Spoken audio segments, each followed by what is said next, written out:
ಕಿಷ್ಕಿಂಧೆಯಲ್ಲಿ ಕರ್ತವ್ಯ ನಿರ್ವಹಿಸುತ್ತಿದ್ದ sub registrar ಕಚೇರಿ ವರ್ಗಾವಣೆಗೊಂಡ ಕೆಲವೇ ದಿನಗಳಲ್ಲಿ ಲೋಕಾಯುಕ್ತರ ದಾಳಿ ನಡೆದಿರುವ ಬಗ್ಗೆ ಸಾರ್ವಜನಿಕರು ಪ್ರಶಂಸೆ ವ್ಯಕ್ತಪಡಿಸಿದ್ದಾರೆ.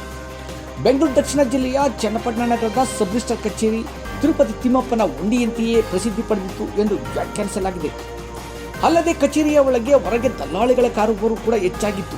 ಜಿಲ್ಲೆಯ ಜನರ ನಾಡಿಮಿಡಿತ ಸಂಗ್ರಾಮ ಟಿವಿಗೆ ಲಭ್ಯವಾಗಿರುವಂತೆ ನಗರ ಹಾಗೂ ತಾಲೂಕಿನಲ್ಲಿರುವ ಸರ್ಕಾರಿ ಗೋಮಾಳ, ಸರ್ಕಾರಿ ಜಾಗಗಳನ್ನು ಪ್ರಭಾವಿಗಳಿಗೆ ಅಧಿಕಾರಿಗಳೇ ಅಕ್ರಮವಾಗಿ ಮಾಡಿಕೊಡುತ್ತಿದ್ದಾರೆಯೇ ಎಂಬ ಅನುಮಾನ ಕೂಡ ದಟ್ಟವಾಗಿವೆ. ಬಲಾಢ್ಯರು, ಪ್ರಭಾವಿಗಳು, ಚುನಾಯಿತ ಪ್ರತಿನಿಧಿಗಳು ಸಬ್ ರಿಜಿಸ್ಟ್ರಾರ್ ಕಚೇರಿಯಲ್ಲೇ ಬೀಡು ಬಿಡುತ್ತಿರುವುದು ಈ ಎಲ್ಲ ಅಕ್ರಮ ಭೂಗಬಳಿಕೆಗೆ ಪುಷ್ಟೀಕರಿಸುತ್ತವೆ ಎಂದೇ ಹೇಳಲಾಗಿದೆ.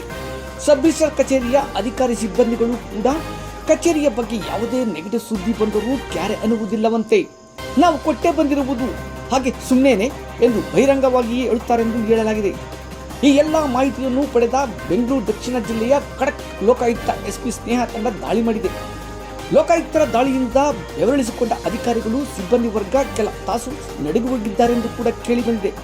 ಹಲವಾರು ರೀತಿಯ ಕಡತಗಳನ್ನು ಪರಿಶೀಲನೆ ನಡೆಸಿ ಕೆಲ ಮಾಹಿತಿಯನ್ನು ಸಂಗ್ರಹ ಮಾಡಿರುವ ಲೋಕಾಯುಕ್ತರು ಯಾವ ಸಂದರ್ಭದಲ್ಲಿ ಯಾರಿಗೆ ಉರುಳು ಸಿದ್ಧಪಡಿಸುವರೋ ಕಾದು ನೋಡಬೇಕು.